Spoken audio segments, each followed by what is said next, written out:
Graça e paz, amados. Aqui quem fala é o pastor Eliseu Lustosa. Seja muito bem-vindo ao meu canal. Quero compartilhar com vocês um momento de oração, mas antes do momento de oração, tem uma palavra abençoadíssima. Principalmente você que está nessa campanha das causas impossíveis. Ah, pastor, que campanha de oração é essa? Aonde que eu encontro?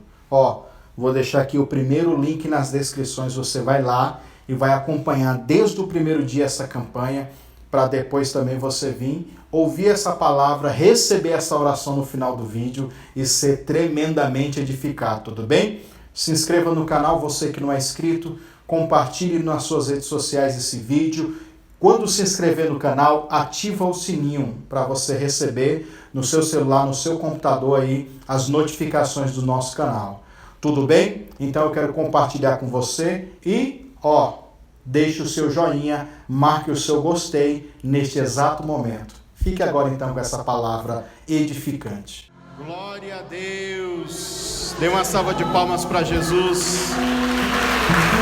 Aleluia!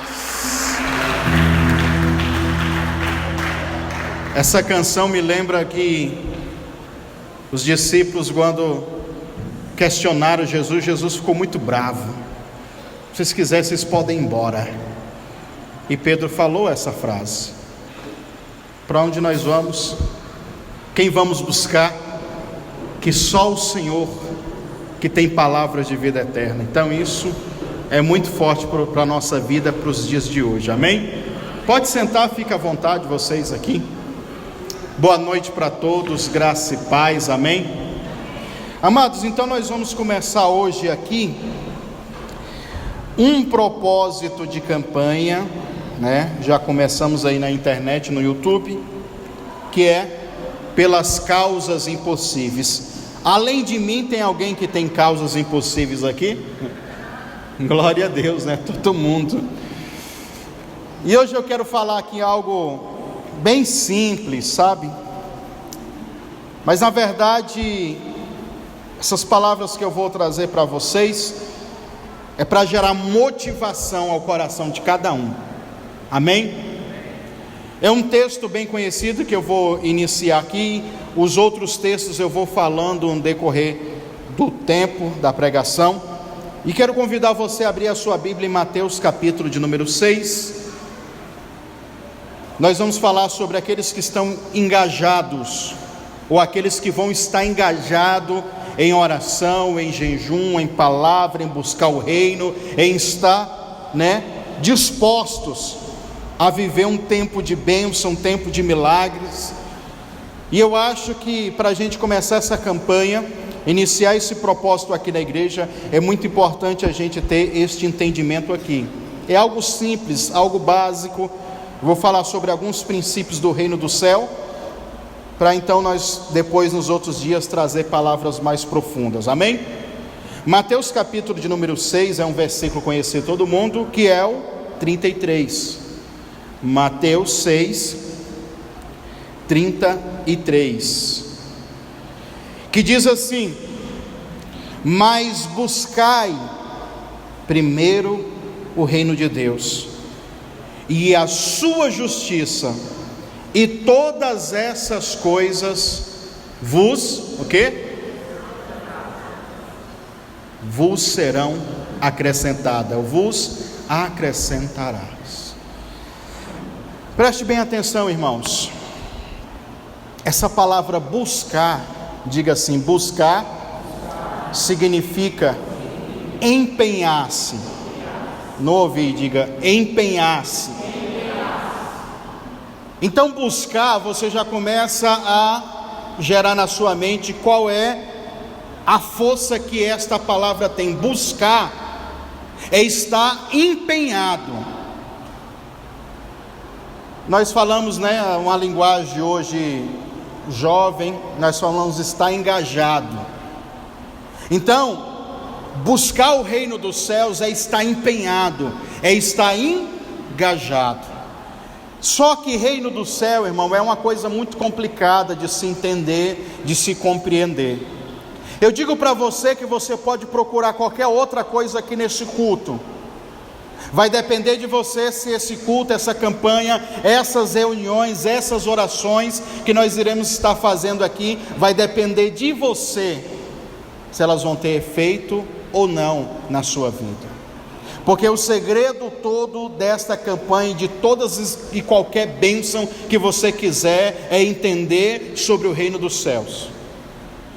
E a Bíblia diz que o reino dos céus, ele não é deste mundo.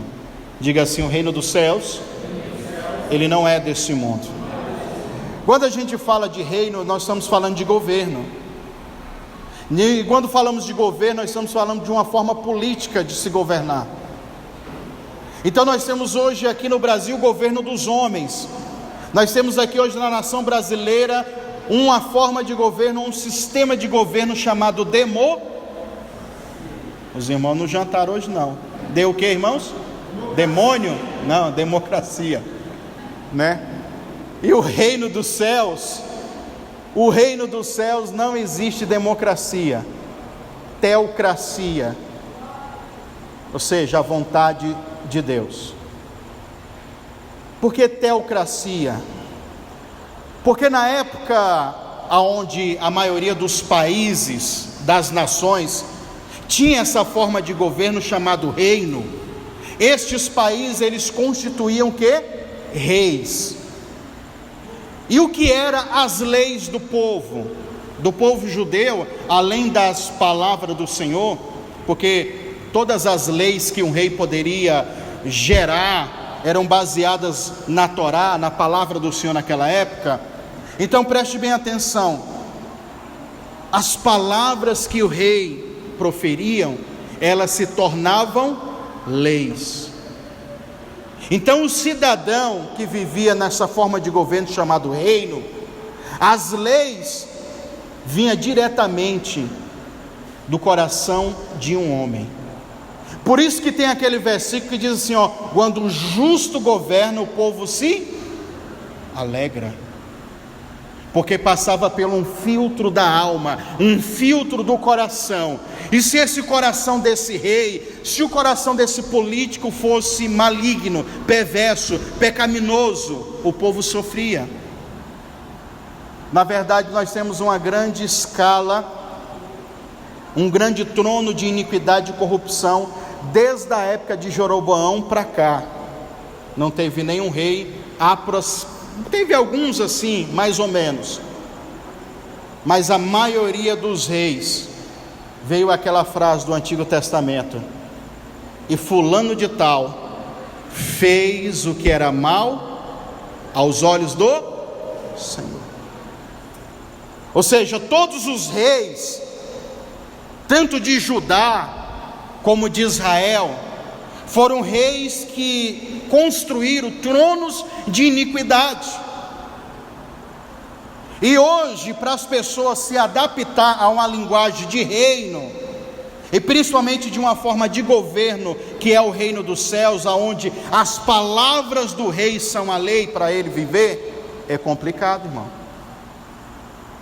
Porque hoje tudo que você gerar para alguém que não vem afetar a livre vontade dessa pessoa, já se torna chato, já se torna enjoativo, já eu não quero mais.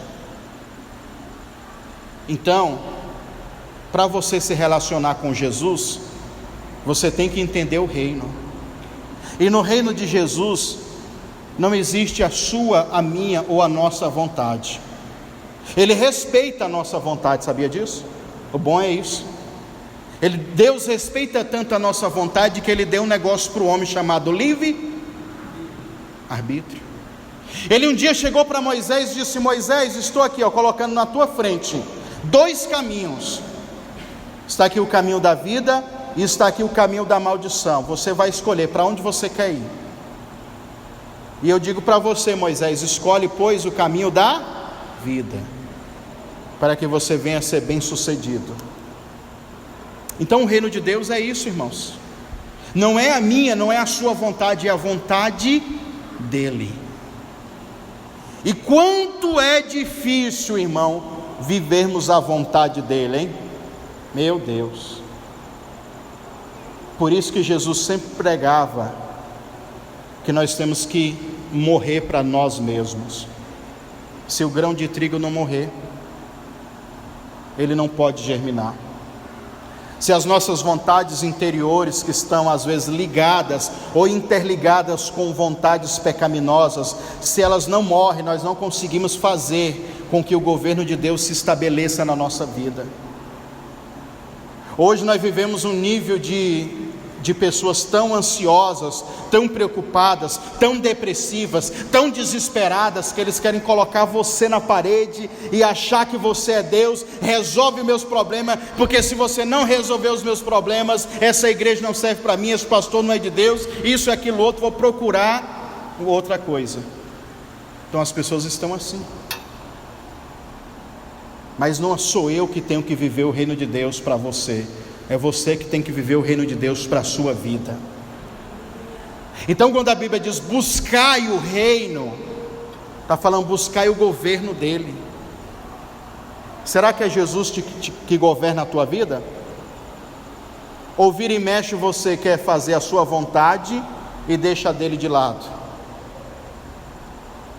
Contrário do que muitos pensam, esse governo de Jesus, ele não é autoritarista. Não, porque os pastores, os crentes, os cristãos impõem isso e é isso, acabou e pronto. Não é, porque essas pessoas já têm convicção do que elas querem para a vida. Eles acreditam que essa forma de governo, aonde as palavras do rei, as palavras de Deus, as palavras de Jesus para nós é a vida, é a bênção, é o que vai nos direcionar para um caminho de sucesso, de vitória. E Jesus disse para Pedro: Pedro, aqui na terra você vai ter 100 vezes mais, e no porvir você vai ter a vida eterna. Ele disse isso, meu irmão.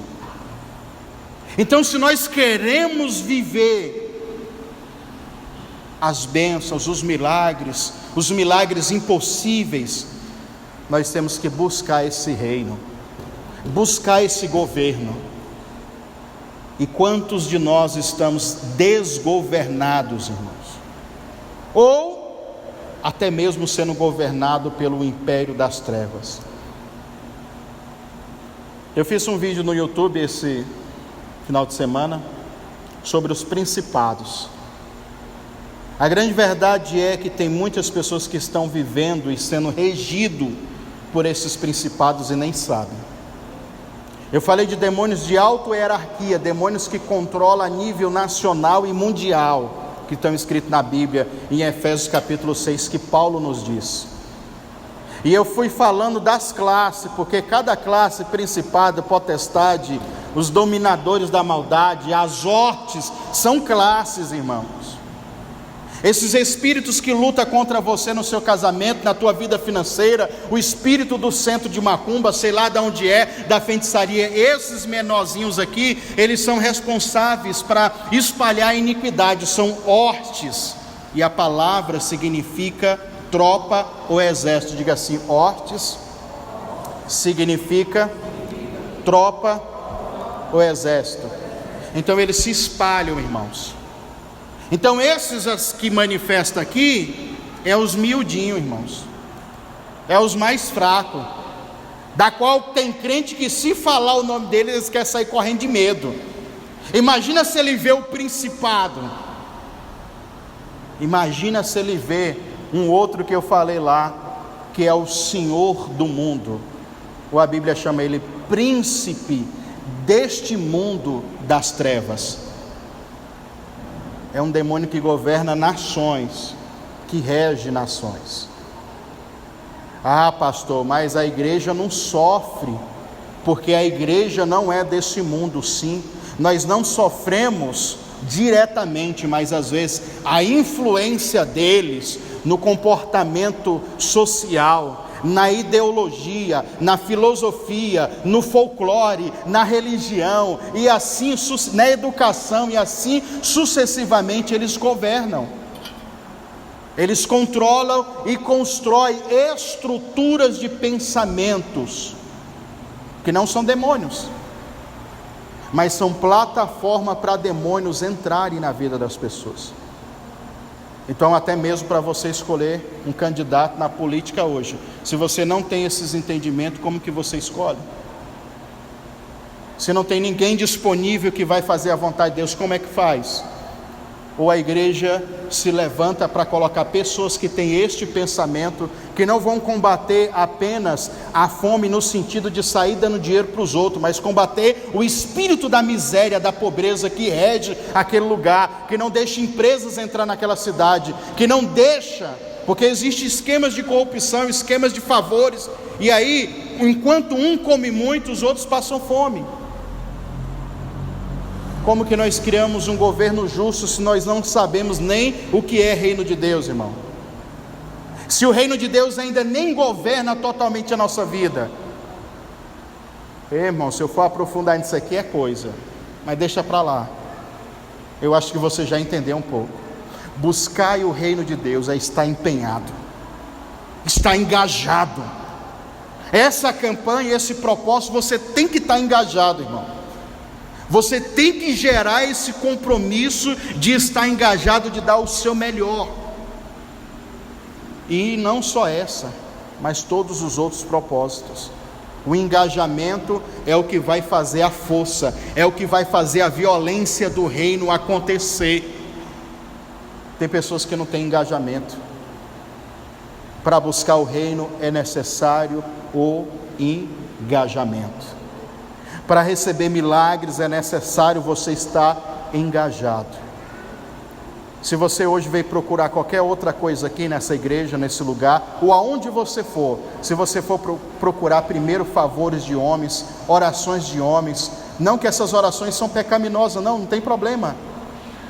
Mas se você está com a mente apenas aqui nessa realidade, se você não consegue buscar o reino dos céus, nada feito para você, irmão. O próximo passo ele diz: buscai o reino dos céus e a sua que, irmãos? Justiça. A justiça de Deus é a sua justiça? É a nossa justiça? Não. E a justiça de Deus, irmãos, ela não se enquadra às vezes no sistema político também que nós temos hoje. A justiça de Deus é para aqueles que buscam, é para aqueles que se esforçam. Eu vou ler aqui uma sequência de bênçãos. Quem quer receber bênção, irmão, além de mim? Olha aqui, ó, quantas bênçãos aqui. Abre a sua Bíblia em Apocalipse capítulo 21. Eu li essa sequência de bênçãos pregando nesse final de semana. Olha quantas bênçãos João vai falar em Apocalipse capítulo 21 e o versículo 1.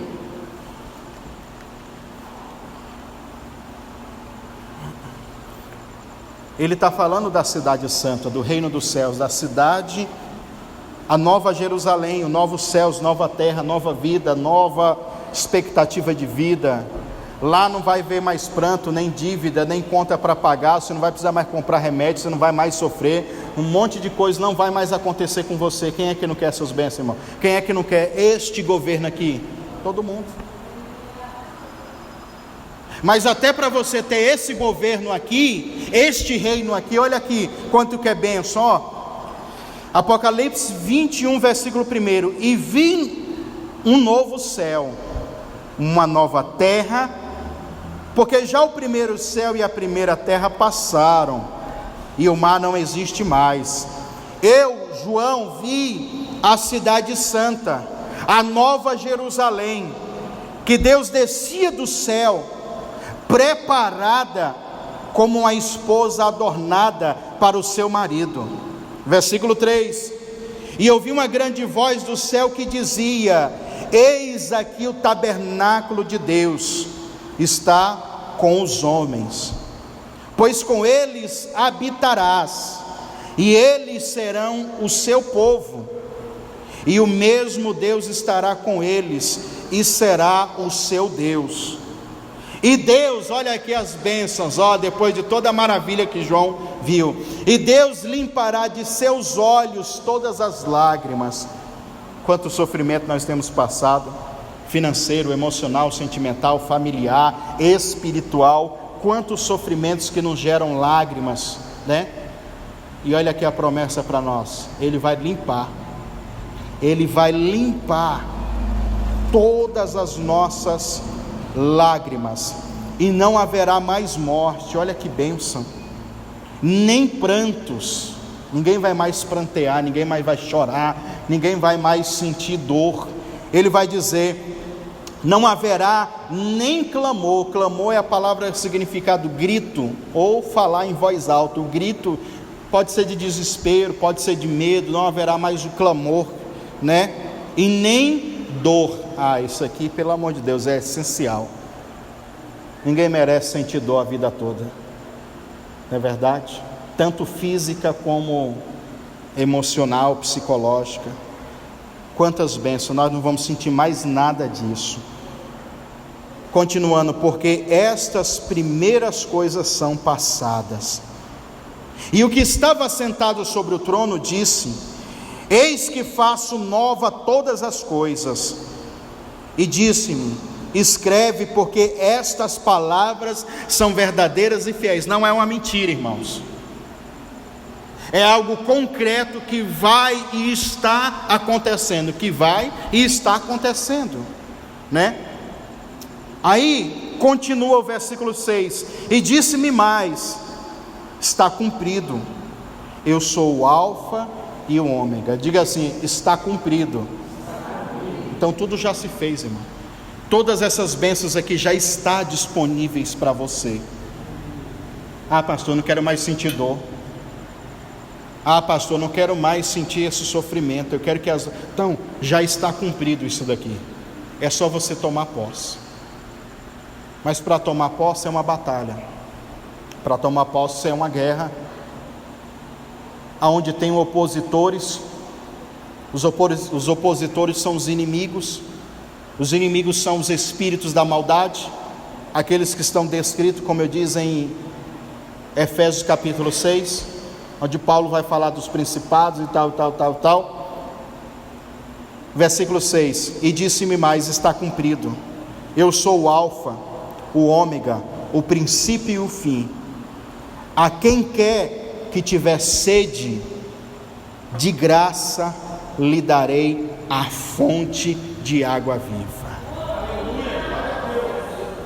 Uma coisa é você ter um copo com água, sabia? Jesus disse para aquela mulher samaritana: olha, se tu soubesse quem é que fala contigo, mulher, você me pediria uma água e eu te daria. Olha como que Jesus está disponível para nos dar. É só pedir. Porque quando nós buscamos a Jesus, nós buscamos o reino dele. Nós queremos que ele governe a nossa vida.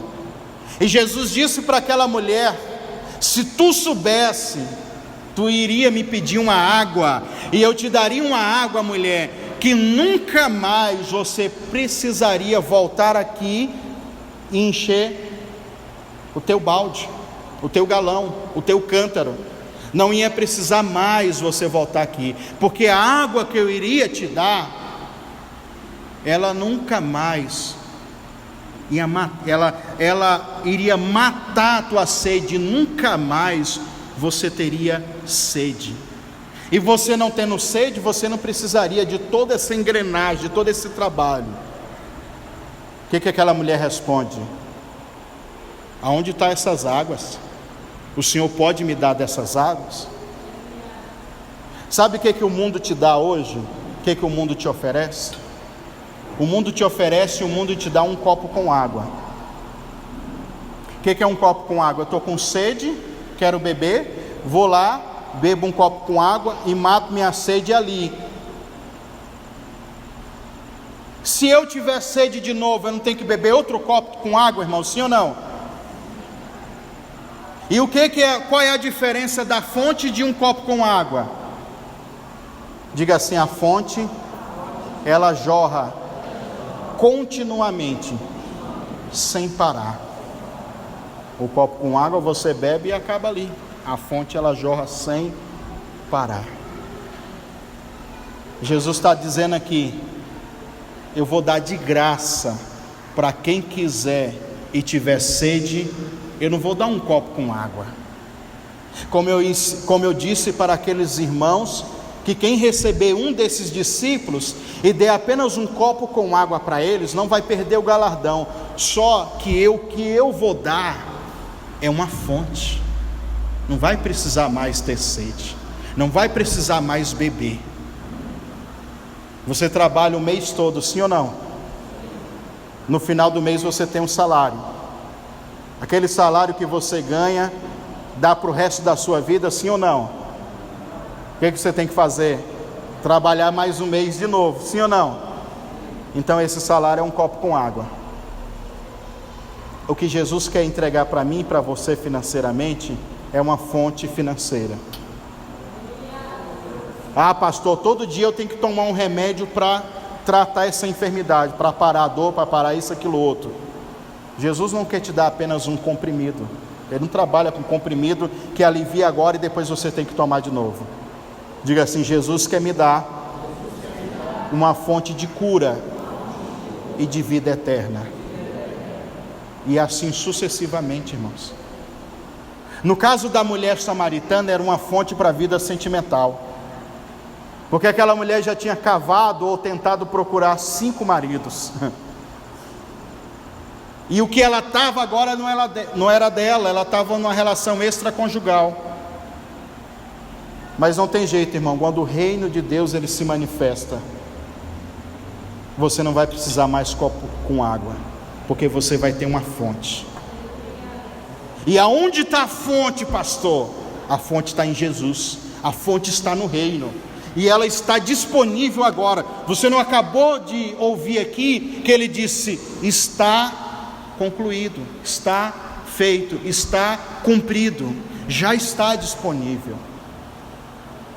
Hoje nós vemos grandes homens e mulheres na área financeira e empresarial prosperando de tal maneira que o dinheiro que eles têm são fontes que não acabam. Na saúde do mesmo jeito, no ministério do mesmo jeito, e assim sucessivamente, porque são pessoas que receberam do próprio Jesus fontes e não um copo com água. E esse copo com água é só se você fazer o que nós lemos aqui no começo: buscai primeiro o reino do... Se você buscar. O que significa a palavra buscar? Empenhar-se. Porque na grande verdade as pessoas estão à procura de uma fórmula mágica, sabia? Pastor, não tem uma reza brava que o senhor faz aí não, e em 30 segundos o milagre acontece, para eu nem precisar mais vir aqui na igreja, para nem precisar mais cumprimentar o senhor, nem importunar mais o senhor.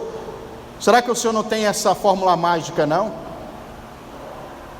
Eu estou dizendo para você aqui que é o seu empenho que vai fazer isso acontecer. É o seu empenho que faz os milagres acontecer. Até quando eu tenho que me empenhar, pastor? Até o milagre acontecer, meu irmão. Buscai o reino dos céus e a sua justiça, e as demais coisas são acrescentadas. Finalizando aqui o Apocalipse 21, paramos no versículo 7. Olha o 7. O 7 pronto, é para matar, para acabar com tudo. Eu não contei de todas essas bênçãos. Quem é que não quer a fonte? Quem é que não quer parar de sentir dor? Quem é que não quer parar com o sofrimento? Quem não quer todas essas bênçãos? Todo mundo quer, mas tem que estar empenhado, tem que estar buscando. Aí ele vai dizer aqui que não é para qualquer um, é para todos, porém todos não querem buscar. A salvação é para todos, o reino dos céus é para todos. Mas eu te faço uma pergunta: todos querem o reino dos céus? Não, nem todo mundo quer. Nós tivemos aí a disputa eleitoral da política aí. Nem todos quiseram um e nem todos quiseram o outro, ficou dividido, sim ou não? Tem pessoas divididas hoje, não sabe se quer o mundo ou se quer o reino dos céus. Não sabe se quer fazer a vontade de Jesus ou a vontade dele. Não sabe se caminha no caminho de Deus ou nos caminhos que ele acha que é certo. Salomão já disse: há muitos caminhos que para o homem, aos olhos dele, são bons, mas que levam ao que, irmãos? A morte, a destruição. Então você tem que parar para pensar. Que caminho você quer? Que reino você quer? Versículo 7.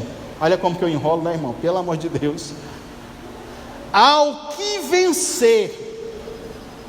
Olha só. Ao que vencer. Leia aí. Ao que vencer, herdará todas essas coisas. Pronto. Não tem mais o que explicar. E eu vou vencer, pastor? Vai depender de você, meu irmão. Eu vou conseguir? Vai depender de você. Ah, mas não depende de Deus. Não, Deus já fez tudo. Tudo que Ele poderia fazer para você, Ele já fez e está fazendo. Agora é você que tem que vencer. Vencer o cansaço, vencer o desânimo, vencer a desistência, vencer a dor, a enfermidade. Ah, pastor, mas está tão difícil, eu sinto dor, está complicado isso, mas é longe, é não sei o que. Você coloca um tanto de empecilho, pronto. É esses empecilhos que você tem que vencer. Ao que vencer, herdará todas essas coisas. Muitas pessoas perdem em uma batalha espiritual, pela vida financeira, pelo casamento, muitos. E uma das formas que mais faz as pessoas perderem é a desistência, é a falta do engajamento, buscar, é estar empenhado, é estar engajado.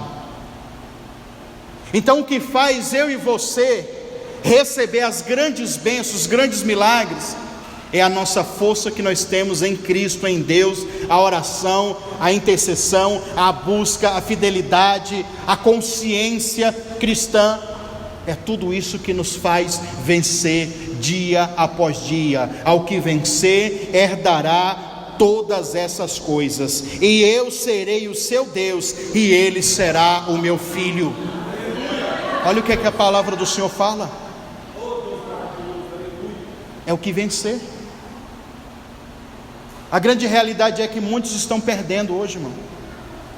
Estão se deixando derrotados. Estão se deixando por qualquer besteira, por qualquer picuinha, por qualquer bobeirinha,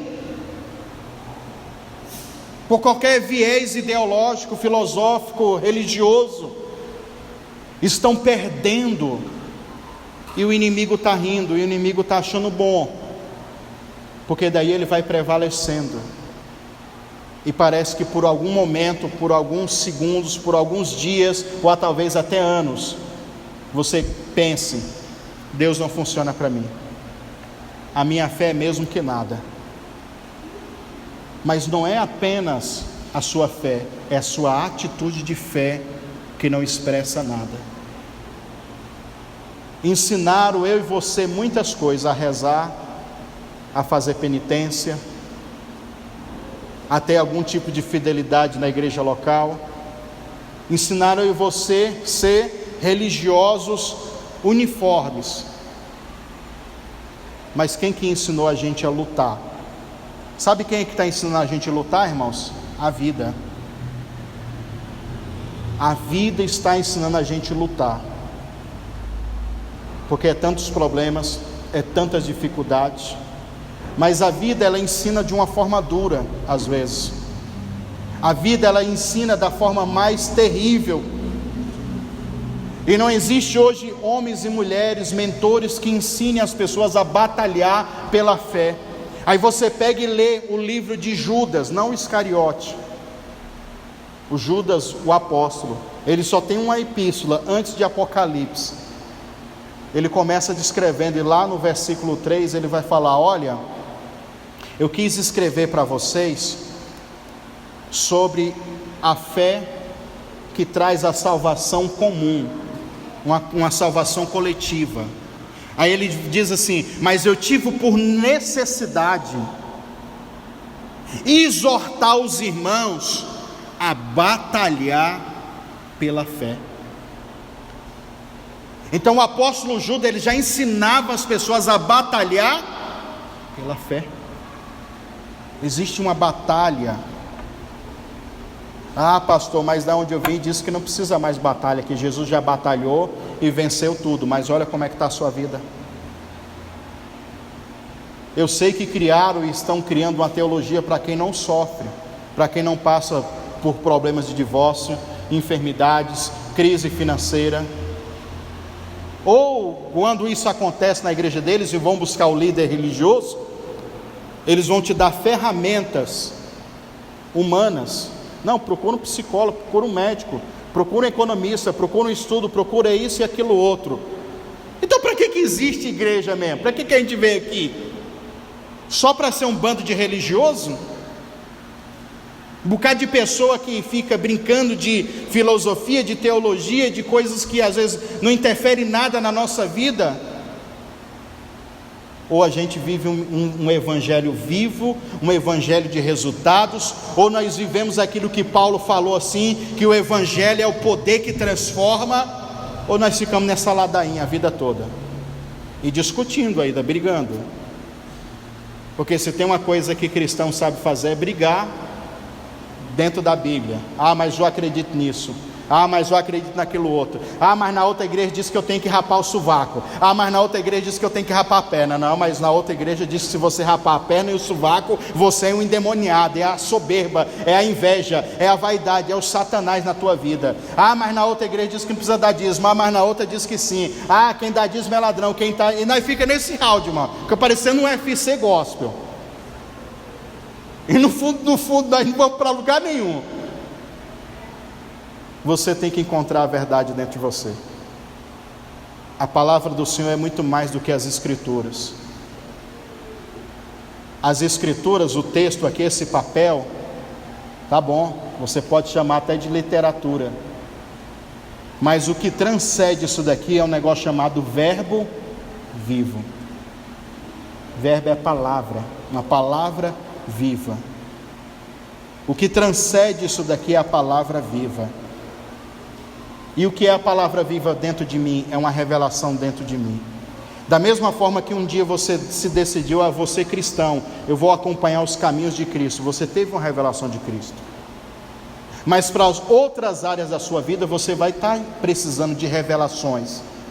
Então não tem como eu, pastor Eliseu, colocar um verbo vivo dentro de você. Somente o Espírito Santo pode te convencer disso. E você lê aquele texto, vê aquela pregação, vê aquele ensino e dizer, esse negócio é para mim. É isso que é para mim. Quando você tem esse discernimento, fala, esta palavra para mim, é isso que eu vou fazer. Aí se torna um verbo vivo dentro de você. Porque se a palavra é apenas a palavra, uma palavra morta, que não tem expressão, que não tem vida, que não tem resultado, é apenas uma palavra. Nós não temos que fazer como os fariseus da época de Jesus, que adoravam a Torá. A Torá é santa. Quando eles falavam a Torá, ele estava falando até do papel, que não poderia ser profanado. Não, a Torá é santa. Mas muito mais santa do que a Torá é o Deus da Torá, que eles passavam às vezes por cima dos mandamentos dele. Então você começa a entender que para a gente estar empenhado e ter uma mudança de vida, temos que buscar o reino, e é buscar para vencer. Ao que vencer? Pastor, e aquele que perde, e aquele que não vai ser curado, e aquele que não vai ser liberto, e aquele que isso e aquilo outro? O que a gente pode fazer? Orar, interceder. Porque a igreja ela serve para uma coisa, irmão, só. Eu acredito nisso. Nós estamos aqui, os pastores, os líderes, é apenas para auxiliar você nessa batalha. Porque existem batalhas que você pode vencer sozinho, sabia? Lá na sua casa, no seu quarto. Mas existem outras batalhas que o movimento dos desengrejados não entendem, que são vencidas coletivamente. Existem lutas que você vence interiormente, você mesmo. Mas às vezes nós vamos precisar do corpo se manifestar, da coletividade, para ajudar uns aos outros em oração, em aconselhamento. E assim nós faremos com que o corpo de Cristo se torne muito mais do que um corpo, um exército que está disposto a lutar. E principalmente lutar uns pelos outros. Ah, pastor, mas lá na igreja, lá Pare com essas histórias do tempo passado. Ah, porque o pastor não orava, não batalhava, não tinha isso e aquilo outro. Então, mude hoje. Você vai decidir hoje que você vai estar empenhado e engajado para buscar a mudança na tua vida. Você vai assumir essa batalha, vai assumir essa guerra. Você vai decidir interiormente a mudar. Uma pessoa que tem sede de mudança e quer mudar, irmão, ninguém impede ele. Ninguém pode impedir. A Bíblia diz que quando, eu vou finalizar, eu fico falando, né, irmão? A Bíblia diz que quando começaram a construir a Torre de Babel, quem lembra da Torre de Babel? Quem já viu essa história? Homens perversos. Nimrod, nem se fala, endemoniado em alto grau, rebelde que só. Quando eles começaram a construir a Torre de Babel, o texto sagrado diz que a unidade deles, a união deles eram tão forte, irmãos, tão forte, que nem o próprio Deus quis atrapalhar eles, porque eles tinham unidade para construir aquilo. Eles tiveram ali um compromisso mútuo para fazer aquilo acontecer, e a decisão e a disposição deles fazerem aquilo chamou a atenção de Deus. Cadê a nossa disposição? Você tem que ter disposição. O próprio Jesus disse: vocês têm que ter o quê? Bom ânimo. Tenha bom ânimo. Olha para o irmão do seu lado, vê se ele está animado. Olha a cara dele aí. Apesar do calor, né? Meu Deus do céu. Tem gente que olha para você, quando você olha para a cara dele, o desânimo dele pega você. Porque não é brincadeira, irmão. Quando Josué foi tomar posse da terra prometida, Josué tem bom ânimo. Quando Jesus disse que eu e você iria vencer o mundo, olha, no mundo vocês vão passar muitas aflições, mas vocês têm que ter o quê? Bom ânimo. E tem dia que a gente amanhece com a pá virada, né, irmãos? Bom dia. O cara olha assim. Que bom dia o quê? Bravo, chato, rabugento. Mas você acordar um dia assim não tem problema. E aquelas pessoas que são assim consecutivamente, que ânimo que tem para vencer, para lutar. E você sabe que isso mata a pessoa. A raiva, a ansiedade, o medo, o pânico, eles desenvolvem ou desencadeiam. O seu cérebro a glândula hipotálamo vai desenvolver compostos químicos no seu corpo que vão gerar dor, que vão gerar sofrimento, que vão gerar um monte de coisa. Quando Jesus fala, tem bom ânimo, você sabe que o ânimo, a alegria, ela vai oxigenar o teu sangue. Eu estou ajudando uma irmã espírita, e ela disse que foi no médico, agora pagou um exame de R$900 fazer um check-up geral. E o médico disse para ela, você está faltando oxigênio no sangue. Eu falei, então você precisa de alegria. E ela realmente meio assim, azeda, né? É azedinha assim ela. A senhora precisa de oxigênio no sangue, então a senhora precisa de se alegrar, a senhora precisa de sorrir. Tem que sair dessa raiva, desse ódio, desse rancor, dessa amargura.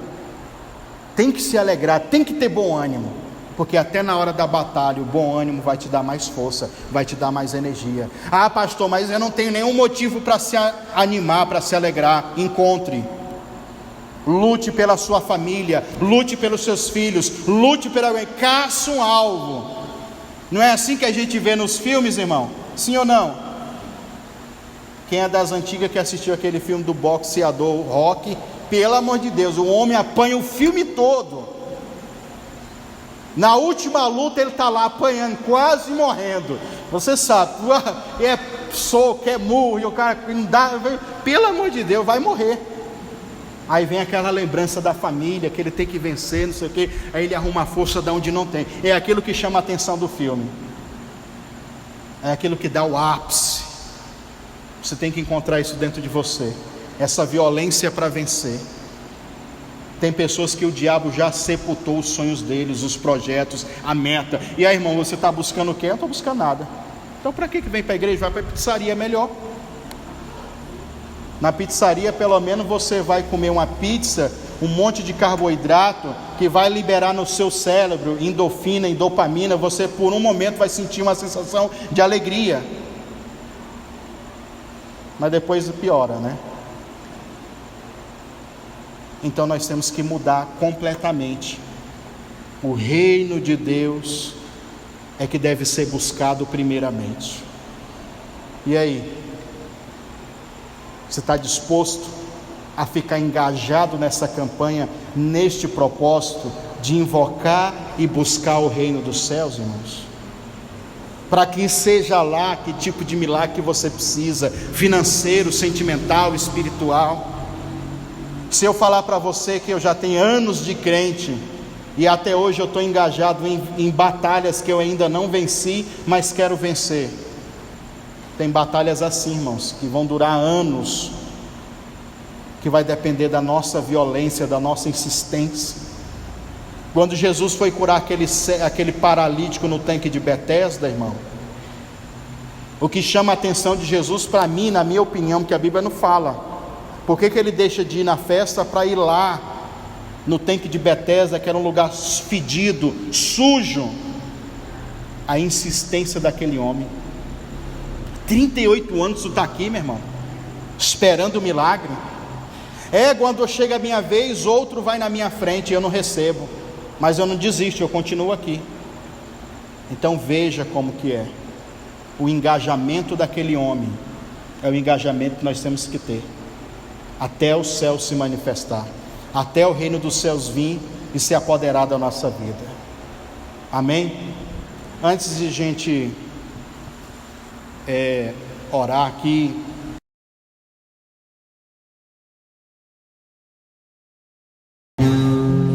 apresente as suas causas.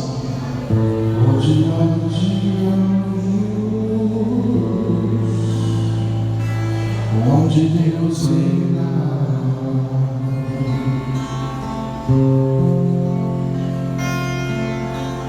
e a minha vida Ele governa, e a minha vida Ele governa, e a minha vida Ele governa.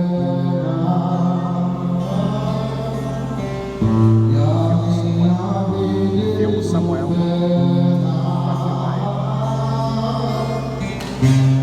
esse amor veio a mim, com seus olhos em chama. Fale com ele. Eu perguntei sobre os seus olhos, ele sorrindo me disse: o fogo nunca apaga. Deixa ele queimar. Nunca apaga, não.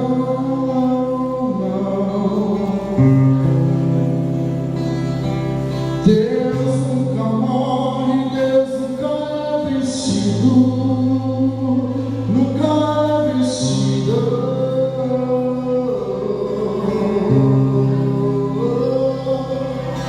O fogo nunca dorme, o fogo nunca apaga. Isso, fale com ele. Nunca apaga, não.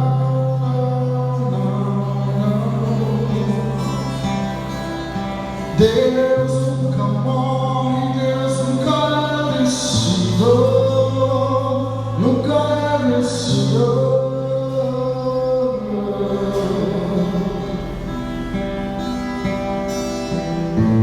Existe um amor mais violento que a morte. Começa a receber o toque dele agora.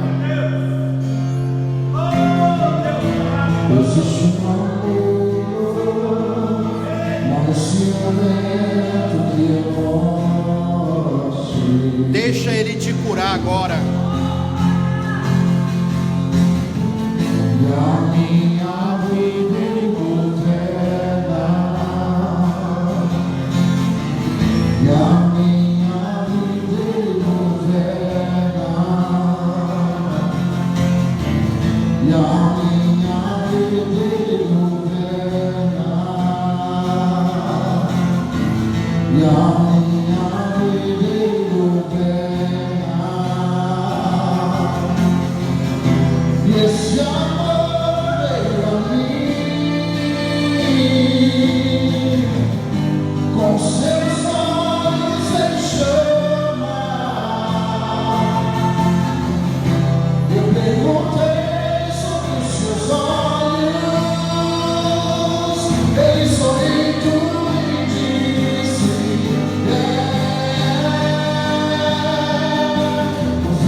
Saia do seu lugar e venha aqui à frente.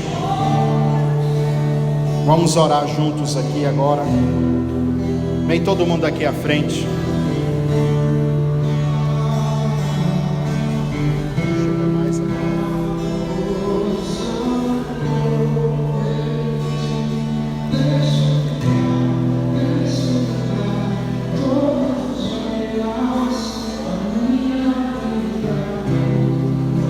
Vamos orar.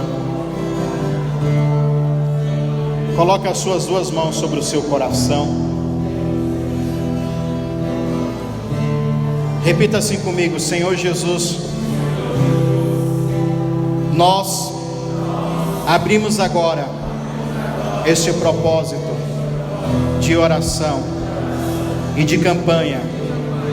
Queremos apresentar as nossas causas e principalmente aquelas que para mim são impossíveis, mas a tua palavra diz que aquilo que é impossível para os homens, para Deus não é, para o Senhor não é. Eu creio no que está escrito em Apocalipse, no capítulo 21, versículo 4, aonde diz que Deus limpará dos meus olhos toda lágrima, e não haverá mais na minha vida, na minha família, morte, seja ela física, emocional, sentimental, espiritual. Não haverá mais pranto, desespero, agonia, tristeza. Não haverá mais clamor.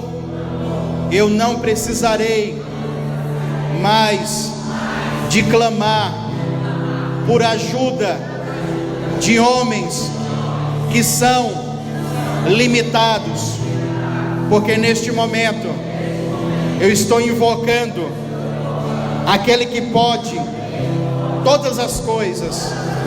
Não haverá mais na minha vida nenhum tipo de dor, seja ela física, emocional, sentimental, espiritual, porque o meu Deus, o Senhor, vai fazer com que todas essas coisas sejam passadas. Não vai mais existir a partir de hoje na minha vida e na minha família nada disso, porque eu viverei o milagre na minha vida em todas as áreas. Senhor Jesus, me cura, me liberta, restaura completamente a minha vida, me faz prosperar em nome de Jesus. Agora você não vai precisar mais repetir. Nós vamos impor as mãos sobre você. Nós vamos orar pela tua vida. Talvez você está aqui precisando de cura, de libertação. Este é o seu momento. Esta é a sua hora de, juntamente conosco, manifestarmos o reino dos céus. Eu sinto a presença dele aqui muito forte, irmãos. Eu sei que milagres vão acontecer. Espírito Santo de Deus, cada um, Senhor, que nós impormos as mãos hoje, o milagre vai acontecer, Senhor. Essa causa impossível, essa causa complicada, cada um, Senhor, que está através desse vídeo, através dessa imagem na internet, no YouTube, eles vão se sentir tocados também por essa oração, por essa palavra, e o milagre também vai acontecer. Espírito Santo de Deus, eu quero que neste momento toda força maligna, toda força espiritual, de feitiçarias, de bruxarias, de encantamentos, de maldições, sejam quebradas, destruídas da vida de cada pessoa, em nome do Senhor Jesus. Aonde tem um espírito maligno, aonde tem uma amarração sentimental, nós damos ordem para você, espírito que está amarrando a vida sentimental, você que talvez foi pago, você que talvez recebeu para entrar nessa vida, no casamento, no relacionamento, você que está amarrando, você que está bloqueando essa pessoa, para essa pessoa não ser feliz, solta agora, perca a tua força agora.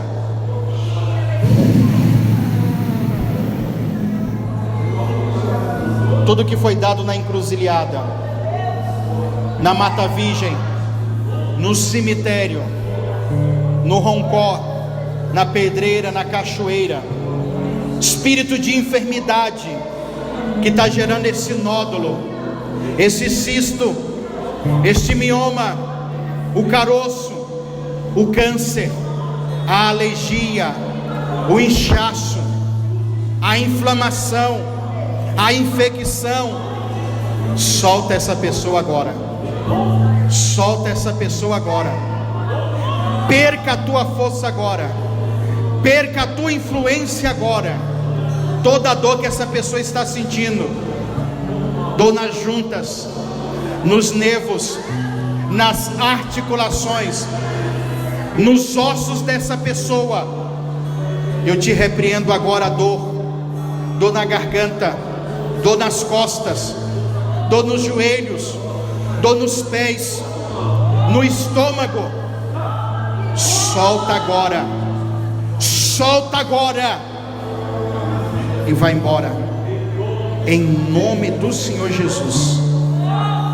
Solta a vida financeira desse homem, solta a vida financeira dessa mulher, toda miséria, pobreza, estas dívidas que não acabam, é uma dívida atrás da outra, essa pessoa que nunca consegue romper, nunca consegue vencer financeiramente, processos que estão amarrados, estão bloqueados, lentos, nós damos ordem para que essa força do mal solte, solte completamente cada um. Nós liberamos sobre essas pessoas agora saúde, nós liberamos para essas pessoas agora virtude, força, poder. Vem, Senhor, sobre os teus filhos agora, Pai, e manifesta a tua glória, Senhor. Todo mal vai tocando, Senhor, vai abençoando, Pai, toda a resistência cósmica que luta contra esse homem. Nós determinamos que toda a força espiritual que bloqueia, que amarra, que não deixa ele ser feliz, que não deixa ele prosperar da forma que ele deseja, da forma que ele quer, nós determinamos agora os encantamentos, todo o peso de feitiçaria sobre os ombros dele, toda a força espiritual de herança familiar, de pessoas que se envolveram com os feiticeiros, nós determinamos agora, pegue todo o teu mal, todos os teus sentimentos ruins, toda a tua força maligna agora, solta as emoções, solta agora os sentimentos dele.